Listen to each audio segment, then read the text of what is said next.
அனைவருக்கும் வணக்கம். Welcome to Kalai trends. இன்று நவராத்திரியின் 7வது நாள் பூஜை. இன்றைக்கி நம்ம வணங்கக்கூடிய தெய்வம் சாம்பவி தேவி. இன்றைக்கி நம்ம போடக்கூடிய ட்ரெஸ்ஸோட கலர் ஆரஞ்சு நிறம். பிரசாதம் தயிர் சாதம். இன்றைக்கி ஆரஞ்சு கலர் அப்படிங்கிறதுனால நானும் ஆரஞ்சு கலர் வச்சு கோலம் போட்டுக்கிட்டேன். கொஞ்சம் க்ரீன் கலரும் ஆட் பண்ணி கோலம் போட்டுக்கிட்டேன். இன்றைக்கி சரஸ்வதி தேவியோட முதல் நாள். இன்றைக்கி 7வது நாள் பூஜை. சரஸ்வதி தேவிக்கு இன்றைக்கி நம்ம முதல் நாள் பண்ணக்கூடிய பூஜை. இன்றைக்கி சரஸ்வதி தேவியின் பாட்டு எல்லாமே படித்தேன். அதுக்கப்புறமா இன்றைக்கி பூ கிடைக்கல. 2 நாளாக மழைங்கிறதுனால வெளியில் பூ கிடைக்கல. ஸோ எனக்கு பக்கத்து வீட்டில் செடியில் உள்ள பூவை பறிச்சுக்கிட்டேன். இட்லி பூ கிடச்சிது. ஸோ நீங்கள் எல்லாருமே அது சாமிக்கு வைக்கிறாங்க. அதனால் நானும் அதை பறித்து நான் சிம்பிளாக அதை இருக்கிற பூவை வச்சே சிம்பிளாக அலங்காரம் பண்ணிட்டேன். இன்றைக்கி இங்கே பக்கத்தில் உள்ள கோயிலில் நல்ல விசேஷம்.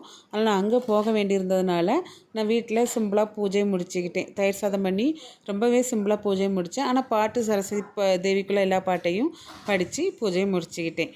ஓகே ஃப்ரெண்ட்ஸ், இனி நம்ம நெக்ஸ்ட் வீடியோவில் பார்க்கலாம். இன்றைக்கி சரஸ்வதி தேவியோட ஃபஸ்ட்டு நாள். அடுத்து செகண்ட் டே தேர்ட் டே வீடியோவெலாம் நெக்ஸ்ட் வீடியோவில் பார்க்கலாம். Bye friends.